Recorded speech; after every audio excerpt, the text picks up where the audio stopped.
An editorial meeting at Cumhuriyet, one of the few newspapers in Turkey not controlled by the government. Journalists here are discussing stories for the next edition. Many have been in trouble with the authorities because of their reporting, but they are determined to keep on writing. We can't get any information from government officials or state institutions. We are not allowed into any of the president's press conferences.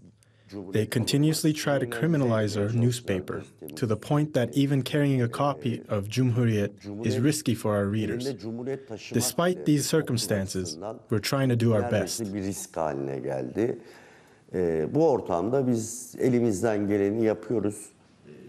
The newspaper often covers court cases against its own staff. An ongoing trial involves 17 employees charged with supporting terrorist organizations.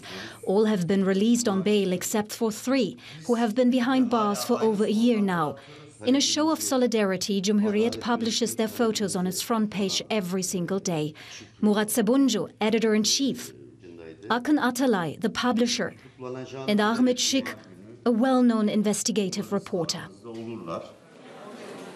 Şık is using the trial as a platform to get a message across. "I am not defending myself, I am accusing you," he said in one hearing. In December 2017, the trial was suspended and Şık removed from the courtroom when he criticized the government. His supporters applauded him. Yonca Şık only gets to see her husband in court and during visiting hours in jail. It's been like that for over a year. She is prepared for every outcome. We didn't make anything wrong, or Ahmet did not make anything wrong, and he is right. That's why, of course, I have hope, because I believe in Ahmet and I believe in myself. But expectations, I have no expectations from the judiciary part or anything from the state. She says the terrorism charges leveled against her husband are absurd. Years ago, he was jailed for writing this book criticizing the Muslim cleric Fethullah Gülen. Today, Gülen is public enemy #1 in Turkey, but Ahmet Şık is now accused of supporting him. Yeah, it's the pictures. Yeah. Ahmet is since 28 years a journalist, and he is especially concentrating on rights violations. That's why it's not the first time that he has trouble with the state. If you look in the indictment, all the proofs are just journalistic activities.